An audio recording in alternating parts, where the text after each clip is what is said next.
Siva, thank you so much, my dear friend, for making time for this video cast. Thank you for being our next everyday hero and agreeing to join me on this call. I really do appreciate it. Thank you, thank you. It is indeed my honor. You know, Siva, I went back to our records and you wouldn't believe it. I think my first time I met you was in 2008. I think somewhere around there. The first gig in with Hong Leong Industries when you were that amazing director of HR over there. And to know that I've had the pleasure of journeying with you for 12 years now, what an amazing privilege and honor. And over the last few days, I've just had the pleasure of reading your first book, Reclaim Your Success, and I felt so incredibly inspired. Even more inspired that to know that I've got an amazing human being I've journeyed with for 12 years now. And you know, Siva, the eqstrategist, we're very, very passionate about helping people be even more resilient. Firstly, for leaders, create resilient teams, and for human beings, ultimately, for people to get to work with a spring in their step every day. And all throughout COVID, you know, I've been looking at you, following your work on social media, the way you are engaging with your kids and your family and turning them into amazing entrepreneurs and chefs in your family. I see the way you go out there and you help raise funds for all the people who are underprivileged. And I see you initiating all sorts of things, including a podcast and all that kind of stuff. I'm just in awe. So today is just an absolute honor because it's all about me, from a selfish me, picking your brain to see what makes you tick, my friend, if that's okay with you. It is actually, you know, a journey that is privileged, blessed by people like you who continue to inspire in your own ways. It's listening to the different people, getting the input, and from there, taking that step. So each step is actually strengthened by the network that you have, the strength that you gain from the friends that you have. So none of it is actually initiated by me personally. It is all based on the many other steps that people have taken. I'm just following those footsteps. Siva, if you don't mind, tell our wonderful listeners and audience here a little bit about yourself, maybe a little bit about your background and what shaped you to get you to where you are today. Okay, thank you very much, Dom. I'll go straight to the background. Basically, I'm a boy who was born in the southern state of Johor in Malaysia. When I was 3 years old, we actually moved to a town called Muar. So most of my growing up years was actually in Muar. And we were in a government quarters, the telecom quarters. Wow. Father was a telecom employee, mom was a housewife, and there were 6 of us kids. So altogether, 8 of us. Life was tough. There were so many days where, you know, we had no food on the table. There were neighbors who were sneaking food from their house. It's like, you know, the father coming in, sneaking something and telling us, don't tell others. Then the mother will come in and sneak something else and tell us, don't tell others. You know, and we had teachers coming to the house to sneak in reference books so that we can study. So life was challenging.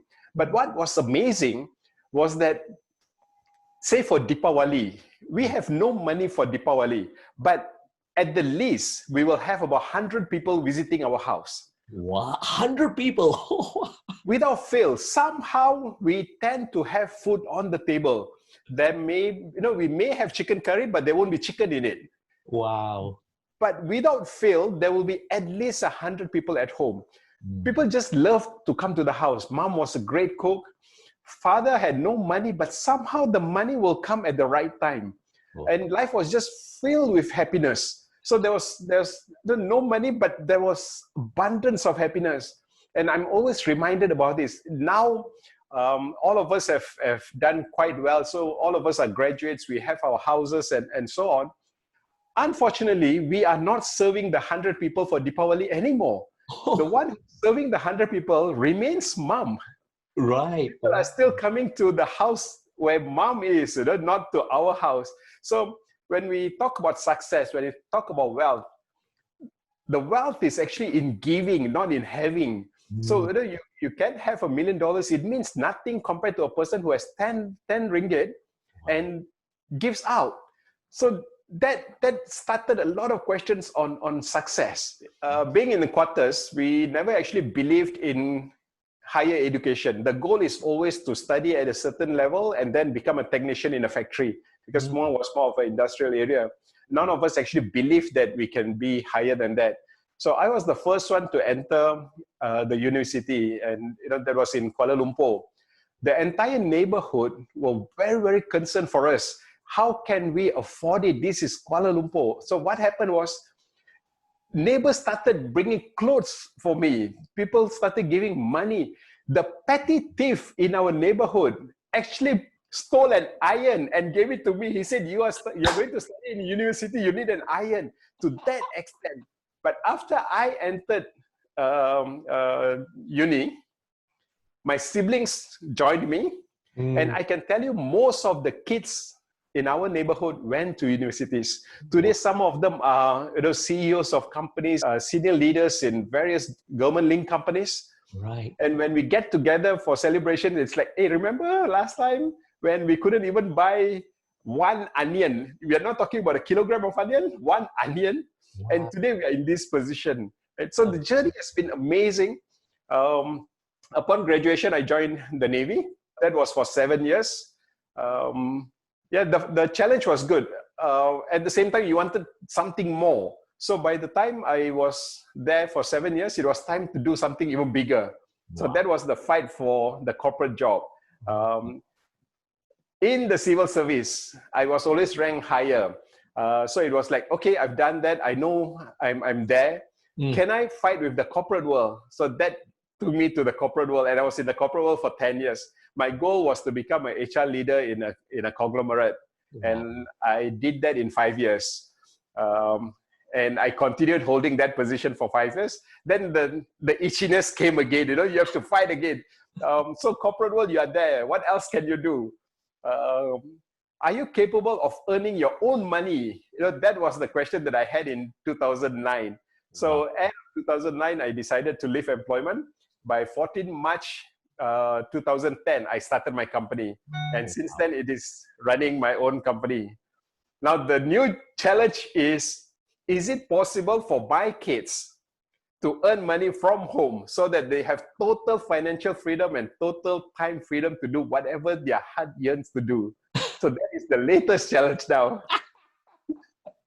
What an amazing coach. And your children are so super blessed. So super blessed to be able to benefit from your coaching and from your personal journey. I don't know how many parents actually have that goal for their children, apart from, get them good schools, get them a job, get them a trade, get into security. And here you are teaching them about insecurity and entrepreneurship. As you know, during this COVID-19, I can tell you some of probably the hardest hit people are entrepreneurs.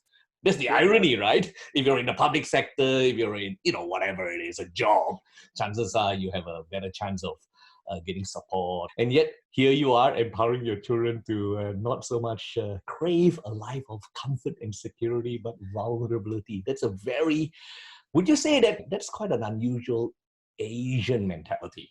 If you look at the blueprint of education in Malaysia, yes. I wouldn't generalize to Asian. Yes. In Malaysia, the blueprint of education in Malaysia is to create employable graduates. Yes. Employable students. The entire message is employability. Right. Nobody is actually putting anything to create entrepreneurs. Yes. So the entire system is about employees. I was lucky to meet the right people. I had my previous CEO in one of the IT companies who left employment at the age of 36. So he guided me on how to do it. So one of the lessons that he gave me was always make sure you're proactive in terms of your 6 months plan. So whatever I do now, I should not be thinking of June, July. I should be thinking about January 2021. This was one blessing that protected us from COVID.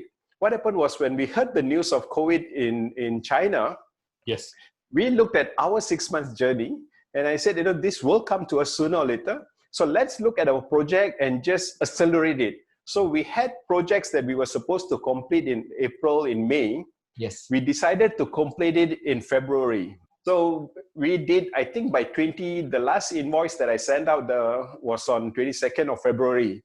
Yes. And we completed our jobs. What we were waiting for was just the payment, and the payment came a month later, just before the lockdown. Wow. And the period of lockdown, we have already planned it to be our development period. So we were supposed to look at new things.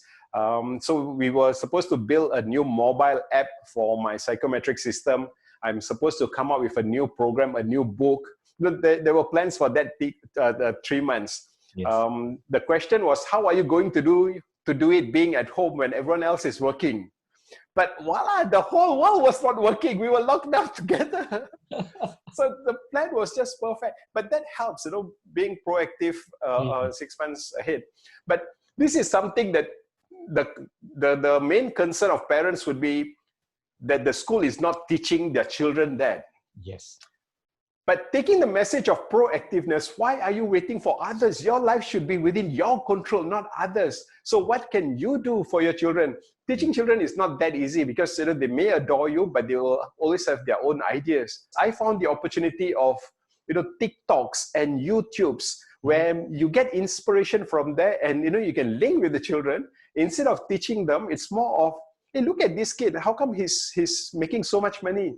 What is allowing him to do it? Can you research for me? I'm too busy with work. So the children started doing research on their own. So it was just teasing children with all these small assignments that got them thinking of new ways. I see my wife is now researching on 30 different channels of freelancing, online freelancing that we discovered from TikTok. Yes. So it's how to take ownership of our life and taking action instead of just waiting for others. You see me posting about my children's adventure in LinkedIn. The intention is, one is to actually inspire them because they get excited. The other part is also to share with the parents that you can do this as well. The expectation is you can inspire one change, one family. That is adequate. You would have lived your life. That is the way I'm taking it.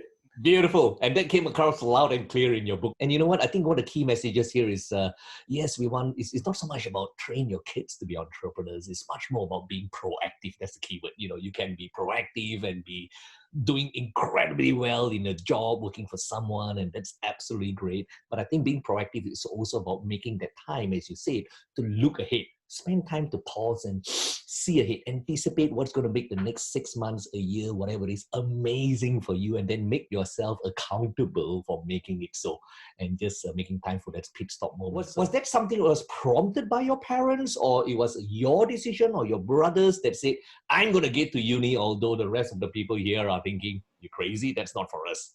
How did it come about, Siva? Okay, a number of things. First, it was a movie. A Malay movie, Ali Setan. Wow.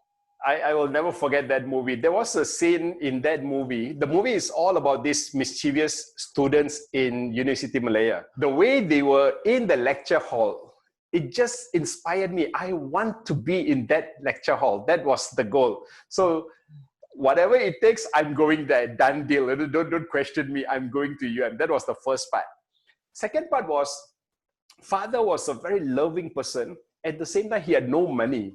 And, his heart, is so caring that when he sees people without food, he will try to give away whatever he has. He has a tendency of doing that. But coming home to see his own children without food is painful. So what he used to do is he used to avoid this by consuming liquor. In the evening, on many days, he would be drunk.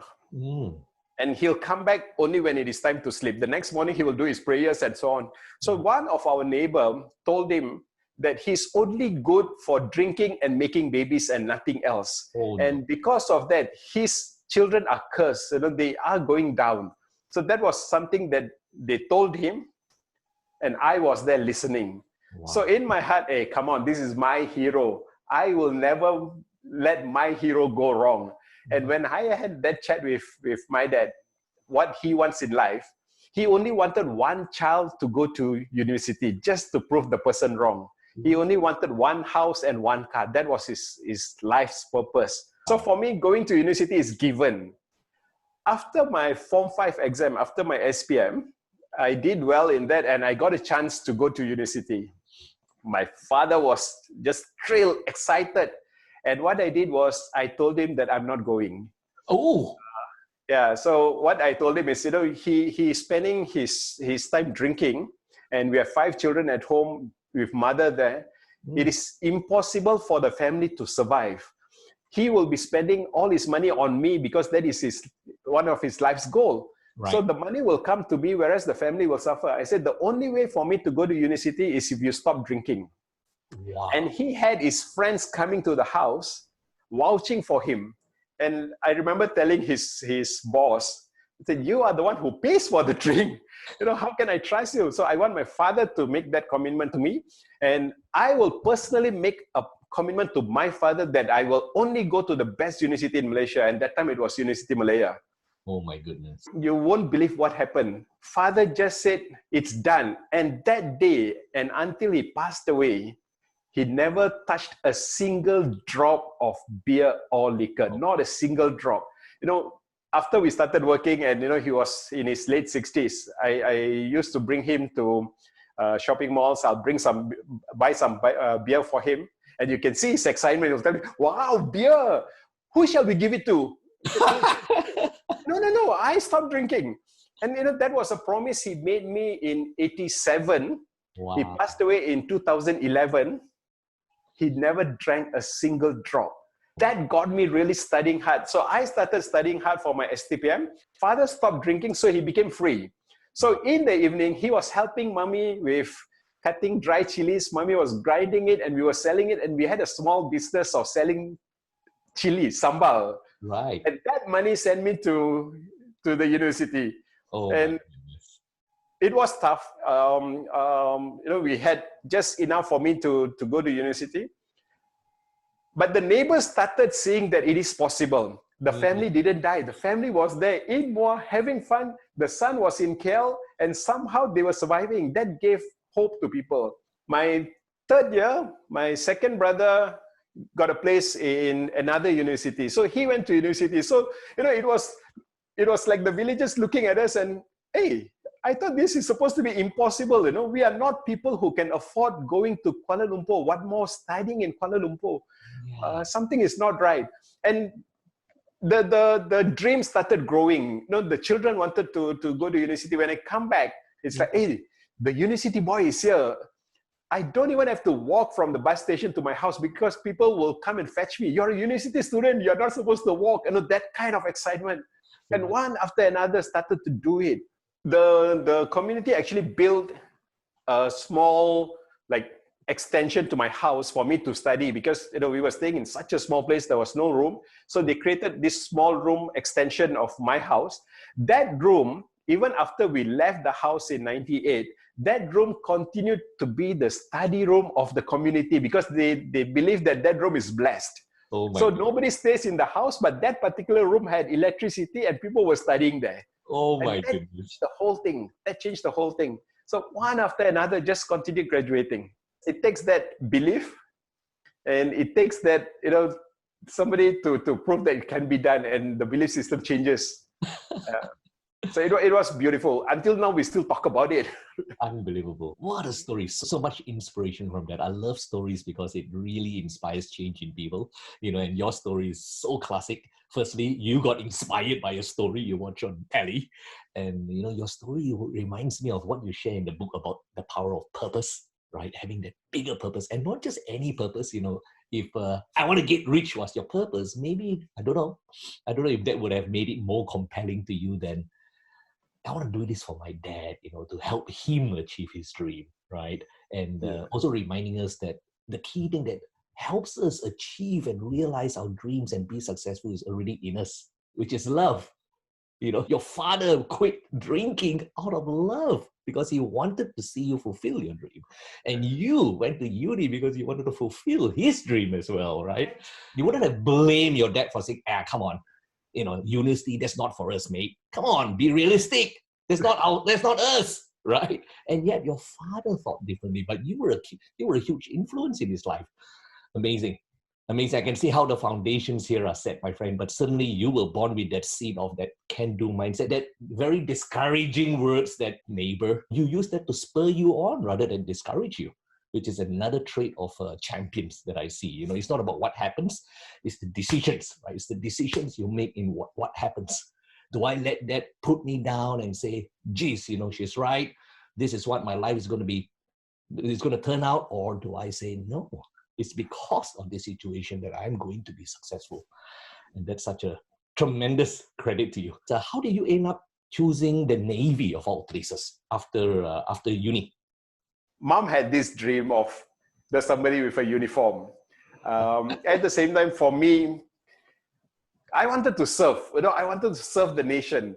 Navy was not my first choice. Oh, I okay. wanted to be a policeman. I wanted criminals to just stop doing any crime when they hear my name. So I wanted to be that kind of policeman. And at that point of time, during my university days, I was staying in the police training center. My brother-in-law was there. And it was next to the defense ministry. So a group of friends wanted the recruitment form, the application form from MINDEF, Ministry of Defense. And I went there to collect the form. It was more for that. And what they told me is, hey, you better know how to fill up the form. So just write something down and say, hey, this must be a trick. So I'll fill it up with pencil. So I filled up the form in pencil without any signature. Somehow I was called for the interview. And, the fighter in me came out. Am I qualified to be a soldier? Let's go for the interview. It's just an interview. It has nothing to do with the job. Right. So they sent a ticket for me to go to Alostar for the interview. So I went to Alostar. The interview was too easy. So I aced it. Then the question was, the interview is so easy. What about the job in the Navy? What would that entail? The contract was for 7 years. I said, come on, you are a fighter. You can fight through this. It's just a matter of 7 years. Go and see if you can do the job. So went for the job. So it was all about, I get excited with challenges. Challenges give me that energy, that passion. So it was just going through that. That was the reason that I said I left the Navy too. I was the fastest promoted officer. I was holding a position that was higher than my grade. I was advising the parliament on recruitment. I was involved in the manpower planning. It was like, moving too fast. And then what's next? What is my next challenge? And then it goes on time-based. The promotion is time-based. Looking at it, it was like, okay, I'll be holding that position in 20 years' time. So I don't have 20 years. So that is where the challenges come in. Wow. So joining the Navy was just a matter of itchiness. Can I pass the interview? we all learn about chasing success versus chasing fulfillment. But certainly, we talk about self-actualization and that being a huge goal of the human spirit, to see how far we can go, to grow in the course of using our talents to the max to make the biggest difference to the lives of people around us. And whenever you talk about itchiness, it informs me that there are times when you started to feel a bit comfortable. The challenge that you went in there for in the first place has really started to die down, and you just seeking that next challenge, but always out of the intent to serve and to make the lives of other people even better. That is so special, because I had to learn that from the school of hard knocks, and for many years I chased security and comfort. Get that degree, get that job, climb the corporate ladder, and she'll be right. And it really took for me a very unhappy incident to shake me out of my comfort zone. In your case, you're always actively seeking it. There didn't seem to be a time when you had to do it, but you always chose to do it, which is remarkable, just remarkable. And I have to give your parents credit for it, and mostly you, because you can see that probably your upbringing was filled with love, and yet from a social economic standpoint, it wouldn't have necessarily been the most amazing springboard. Would that be fair to say, right? Yeah, I think it was the circumstances, the environment that we were in, that the security net was not a big concern. The safety of job, safety of income was not a big concern. We had nothing, and with that we survived, and we had happiness. So losing it means nothing too. Right? I remember talking to my ex-boss in Hong Leong. I told him the best thing you can do to me is fire me. Because when you fire me, I'm not prepared. Then I'll panic. But in crisis, a hero is born. I will become a hero. So find a day when it is the most surprising day and terminate me. Wow. What he told me is, you're protected for life. I'm never going to fire you. That was the day I decided to resign. Here's the irony. When you have that mindset, I'm here to serve, and as long as there's meaning and purpose and I'm growing, staying true to my character and my core values, of which you just ooze that. It's just a natural part of you. But that ironically makes you even more desirable, because you stand out so much. And it's all about that mindset, the mindset, the heart set. And that's fascinating. That's just, to me, whoa. Tell us about the seed of that book, my friend. What was it that caused for you to say, I've decided to write a book? What was the why? Okay. There were many things, but I think one of the first one was an incident that happened in the year 2000. We were invited to a temple in JB for one of the prayers. So when we went to the temple, there were a lot of stories about what Father has done to the community in JB that we were not aware of. All we knew was we were poor. But when we were there, it was like, oh, your father owned this land and he gave away this land to the school. Your father owned this land and he gave away this land to temple. And in my heart, hey, come on, we had no food on the table. He was giving away land. And stories after stories started coming out. He was a singer. He was a footballer. He had his own band. He was a diver. There were so many stories about him that he never shared. So, and we were getting those stories pieces by pieces. So in my heart, this shouldn't happen to my kids. I don't want my kids not to know my story. So I need to do a book with my story in it. Yes. The content of the book was different. I was invited to give a speech last year on what made you who you are. How did you change from the person that you were to the person that you are now? And it got me thinking. And the response from the meeting was very good. When I did the reflection, it was there. And there were 60 people there listening to it. And people started calling and, can you tell us more? We want to be inspired with the same journey. Then it hit me. This is the content of your book. It is a legacy for the children. That is one part. But more importantly, there are so many people waiting to listen to these stories. They just want some reinforcement into what they want to achieve in life. So how can you impact more people instead of just your children and your grandchildren and your great-grandchildren? Right. So the content of the book was found. Then there were questions of who else actually molded the way I move, because Father had his limit to where he brought me. The next journey, where was it from? Then it hit on me that it started with a book that I read on Tun Dr. Mahathir when he became Prime Minister for the first time. Oh. That was one of the first inspiration. Right. And I said, okay, I want those kind of things.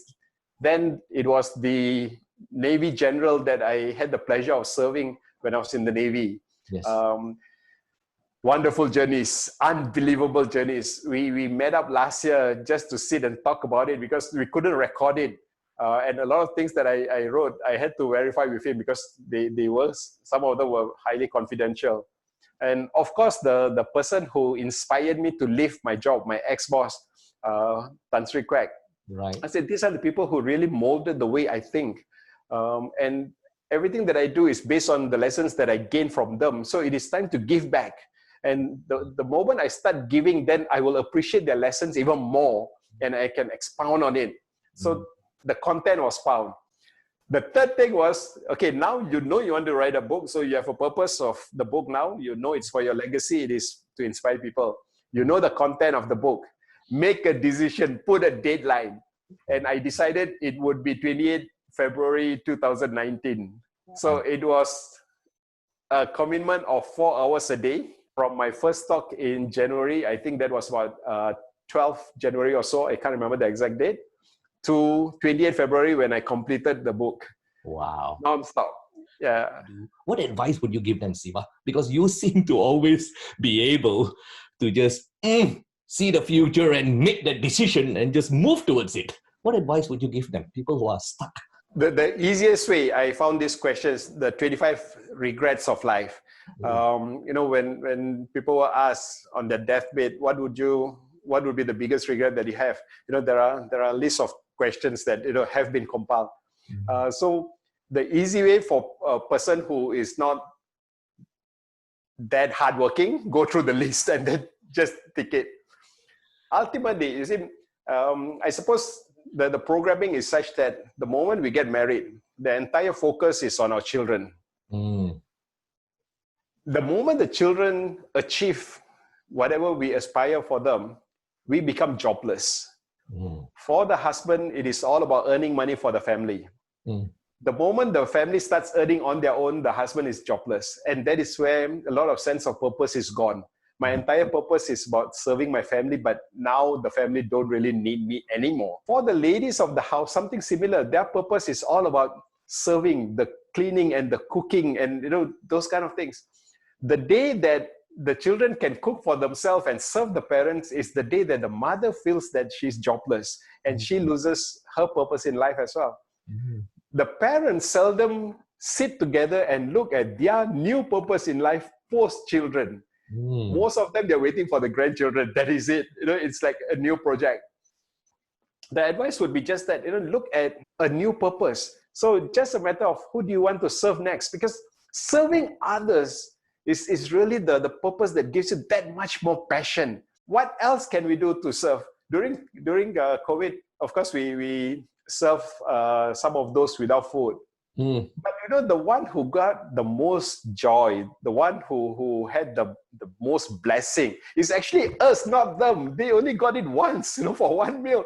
Whereas for us, you can't imagine, the entire team was just rejoicing. They are still refusing to disband. They are waiting for another COVID because the joy of giving was so much there. Those people who are a bit lost. So instead of looking at purpose internally, they may want to just look out a bit. You are rewarded for your service. Wow. And it is not something new. You have already done it from childhood. You look at a baby when they have something, they serve others, they share. That is serving. You go to school, you're serving others. You go to your work environment, you're serving others. You're always serving. It is just moving to another level of serving. And it can be anything. It can be something as simple as serving a smile. I go hiking. People always ask me, you're the guy with the good morning. Whoever I meet, it's good morning, good morning. Recently, I started walking in Putrajaya. I did the same thing. And for them, it's new. Who are you? Why are you wishing us kind of thing? But now when I don't go, they ask me, hey, where are you? We miss your good morning. You can serve with simple things as good morning. And that itself will re-energize you. And then you go to the next level. What else do you want to serve? A bit more than a smile and a good morning. What else can you do?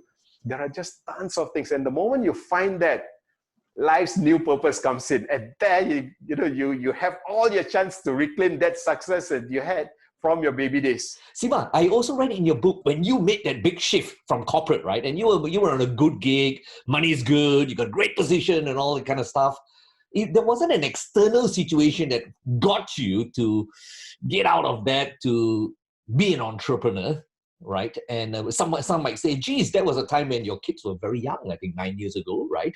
And there's a time when maybe the needs are the greatest, and yet you took that huge leap outside. What was the trigger for you?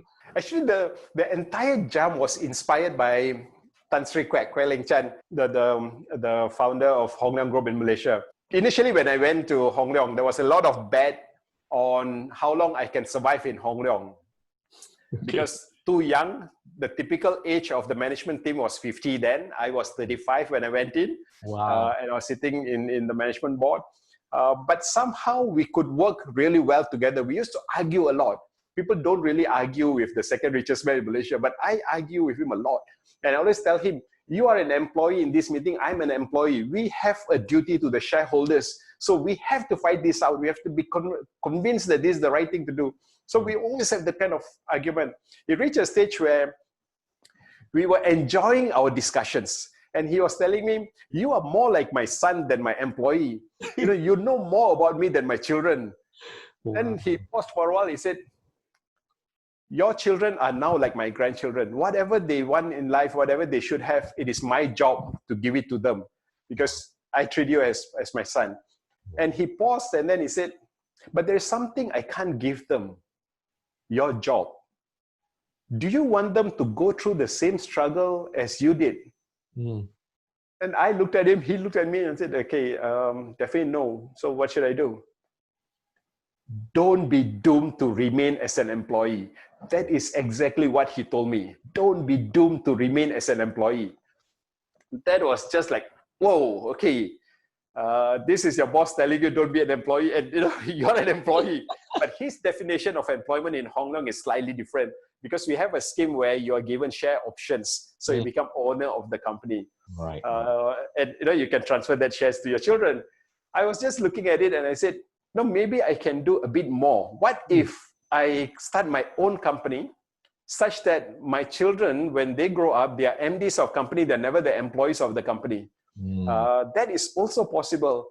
There was a lot of fear. At that time, I was high flying, the salary was good, the bonus, house was paid by the company, the car was given by the company, traveling is paid for. It was actually letting go of all that. The guidance that I had was from my previous CEO, who told me, plan for 6 months. If you believe in who you truly are, within 6 months, you'll recover.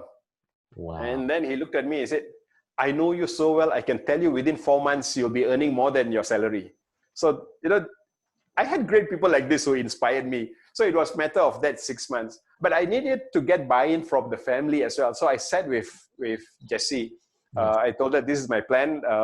Life will change. Now salary is there, car is there, everything is given. And I'm planning to quit and start on my own. So anticipate porridge. Yes. And she told me, go for it. If you can do your job, of course you can do things like this.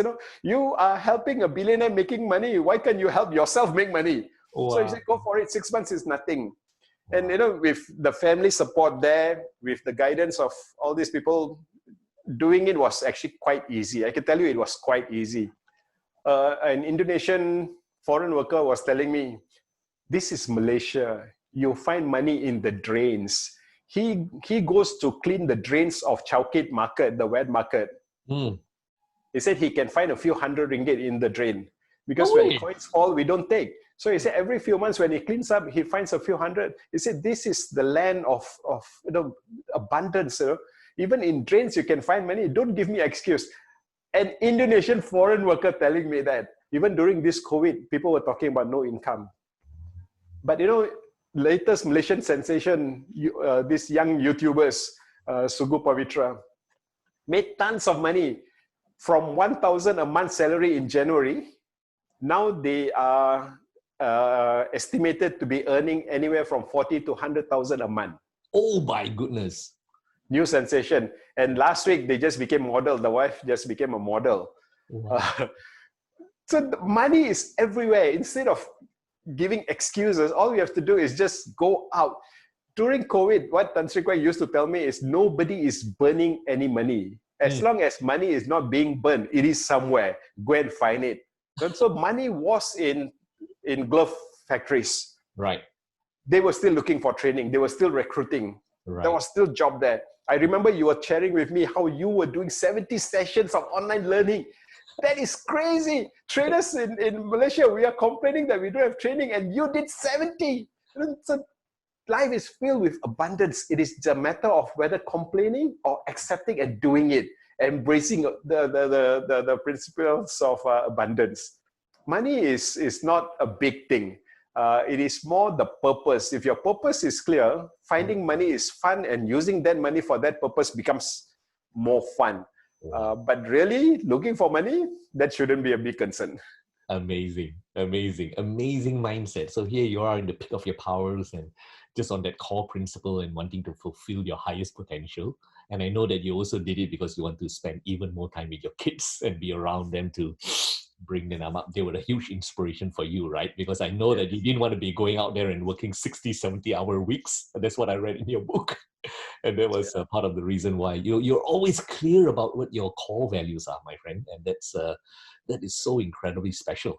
We had one incident that was unique, that got me thinking, but never really influenced it that much.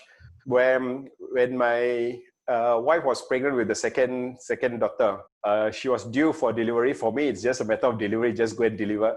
And since it's my baby, the delivery will be smooth anyway. So just drive to the medical center and get it delivered. It's as simple as that. So I was in a meeting, senior level meeting. I had my GMs with me. And during meetings, our secretaries are not allowed to talk to us. So my secretary came in and gave me a piece of paper. the doctor wants to see you now. The baby has stopped breathing. Took the paper, threw it, and continued the meeting. My GM's 3 ladies couldn't focus because the message actually said the baby has stopped breathing. Ooh. I slammed the table, told them to continue the meeting, and we just did that. The meeting ended at 12:30. I reached the medical center at 1 o'clock. The baby was delivered at 1:28. Mm. So in my mind, that kind of confidence. But after the conversation with Tan Sri Kwek on don't be doomed to be an employee, doing reflection, one of the questions that I asked was it worth it to take that kind of risk? The doctor actually said the baby stopped breathing. Wow. So what are you trying to achieve, right? That was one of the factors that also just speed up the whole thing.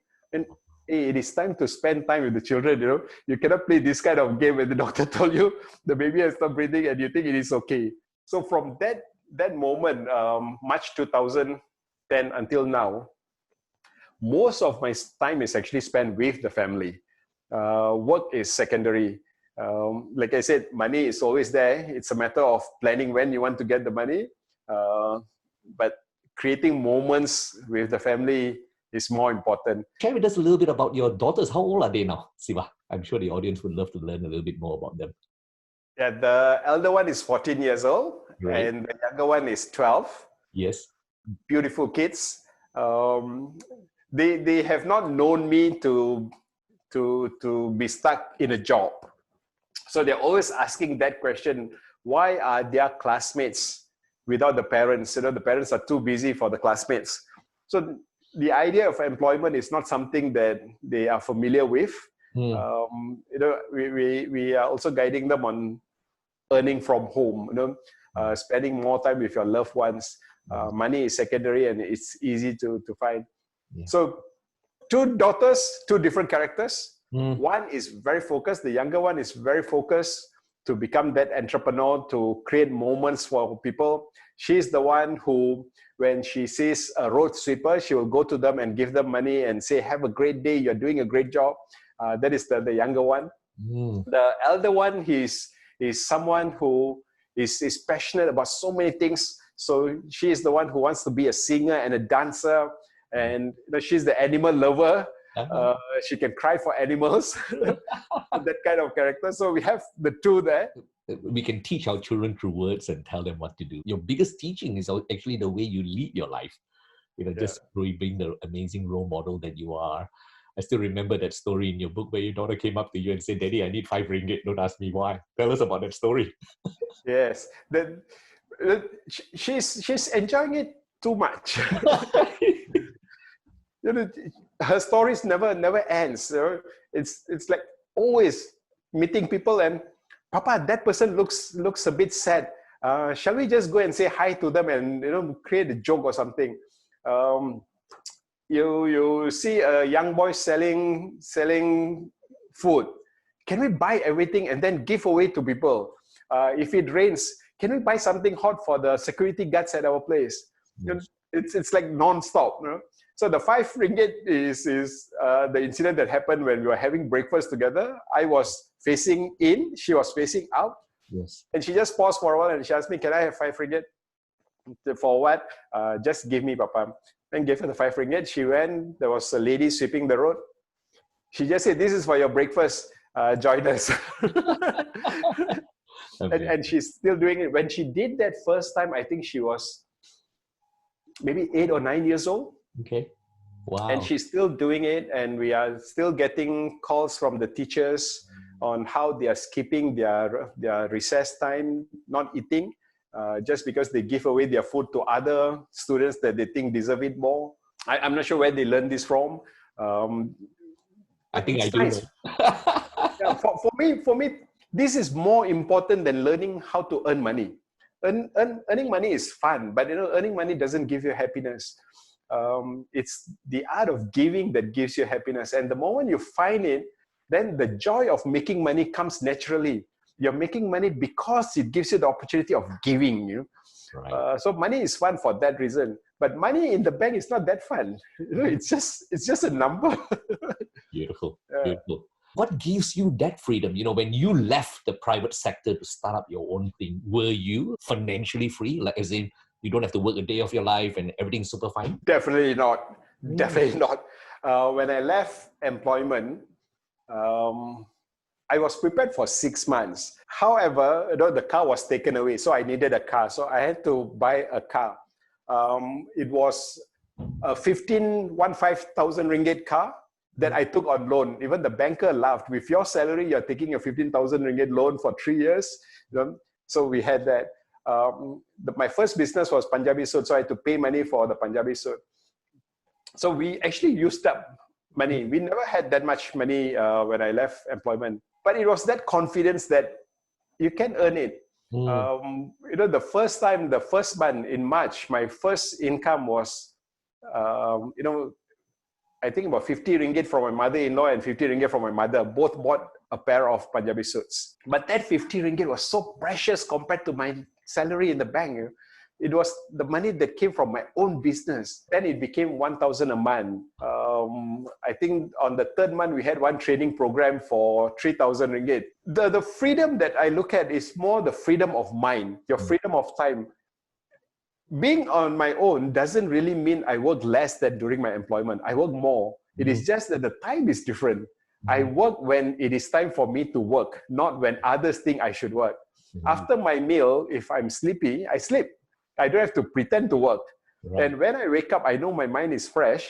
I can work double hard. Monday blues. Why bother? Work on Tuesdays then. Monday is your new Sunday. It's that freedom that you have. In terms of cash, when we started, it was a concern. But knowing that you can get it was easy. But today we reach a stage where we are financially free. The children are done, okay? But I can tell you the money in the bank is not as much fun as the joy of giving again. And you continue questioning how much should you have in the bank.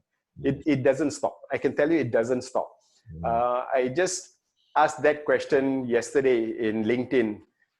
We work hard towards a comfortable life. Yes. But the moment we reach that comfortable life, we are never comfortable. Somebody will tell us, play a bigger game. Somebody will say, no, you should have a bigger dream. The journey never ends. So that is all about chasing that cash part. But the moment you start serving, you are just full. The freedom comes. The freedom comes. So the cash is not a good measure. If cash is a good measure, Tan Sri Quek, I can tell you he's the second richest man in the country. I think he's still fighting to be second richest man in the world. The money journey will never stop, and we will never find peace in a money kind of measurement. The better measurement may be on the freedom of choices that you have. The freedom to just say, okay, this week I don't want to work. I want to go for a durian run. Or, this week I just want to be in a waterfall and write my new book. This week I just want to take a flight to Sri Lanka and do something. That freedom is more valuable than using that matrix that involves a certain number of cash. You will never reach there. You will never reach there, because the moment you start reaching, you'll create a new target. Thank you so much, my friend. There's so many things I want to ask you. Siva, and just look at the clock. The time is just passed. I'd just like to ask you maybe 2 more questions, if that's okay with you. Sure. First one is, tell me, what is Siva's definition of success? Success is living a life filled with happiness. Beautiful. Some clarification. Happiness doesn't mean there's no sadness in life, there's no anger in life, there's no failure in life. Each of that is a journey that strengthens your happiness. I relate more to hiking now. During hiking, while hiking, a storm may hit you. While going through the storm, you may be cursing. But once you reach the peak and you come down, you'll be laughing about the storm. The storm made the journey even better, even more exciting. So that storm is necessary. During hiking, we have done so many hikes where the sole of the shoe comes off. And you're walking without soles. You get blisters, and every step is so painful. But that hike will be one of the most memorable hikes because you went through it with all that pain. there will be hikes where you're enjoying the hike and then you get a message. I've had our team members getting a message, your brother just passed away. Sadness is there, but we still go, and all of us holding each other together and giving support and doing it and come back. 10 years down the road, every anniversary you're still talking about, remember that journey when my brother passed away? We will have all that. It is about embracing it as part of life, embracing it as part of the journey that we are taking, and not dwelling in too much into it. We can have sadness in our life, yes, but don't make our life sad. We can have anger in our life. Don't make our life angry. Choose to be happy. So much wisdom, my friend. Thank you so much for your wonderful sharing. One final question, if I may. What are you most inspired about this next phase, maybe the next year? What excites you most? I think the message of happiness is something that I want to go and push out a bit more. It was something that I was complaining about last year in a Buddhist temple. I always pray for happiness for everybody. Why are there so many people struggling? COVID, we hear about depression and suicide attempts and this and that. How do we do this better? So the message of mental health came into play. So I started toying with this idea a few weeks ago. I came out with my first video on mental health. A week after that, I was invited to be an exco of a foundation driving mental health. Yes. I think I'll be spending the next at least 24 months more on mental and emotional well-being and spreading the message of happiness. I'm so tempted to have my title changed to Advocate of Happiness. Not about gratitude, not about giving. It's all about happiness. Amazing. Happiness is everywhere. How do we get people to embrace it? How do we get people to have better mental health, better emotional health, so that they can really bring out that happiness in them? Everyone is blessed with happiness. I can just share a joke and people can be happy, which means happiness is actually internal, not external. So how do we bring that to people? Just bring it out. It's a matter of experiencing, not working. The World Health Organization is predicting that by the year 2030, depression is going to be the #1 health issue in the world. So your work is important, Siva. Keep being the inspiration you are, and I'm just absolutely honored that you've given us so much of your precious time. And I hope that you've enjoyed this conversation as well. If our very dear readers and also listeners would like to reach out to you, how can they best contact you, Siva? Okay, one possibility is through my LinkedIn account. Okay. My full name is there. They can share that. Or they can always email me. The easiest would be info at Sharmee, SHARMEE.net. You Reclaim Your Success is a book that everyone must read. I've bought a copy of your book and my dad is reading it now. So you need to... Yeah, I'm having it too. The book that inspired me to write my book.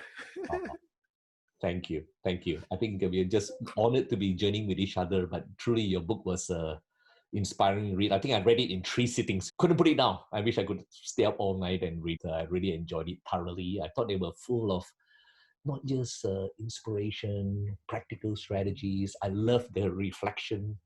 But I think most of all, I know you speak about the billionaire, the prime minister, the naval admiral, and of course your wonderful parents. The most inspiring story was that of yours, Siva.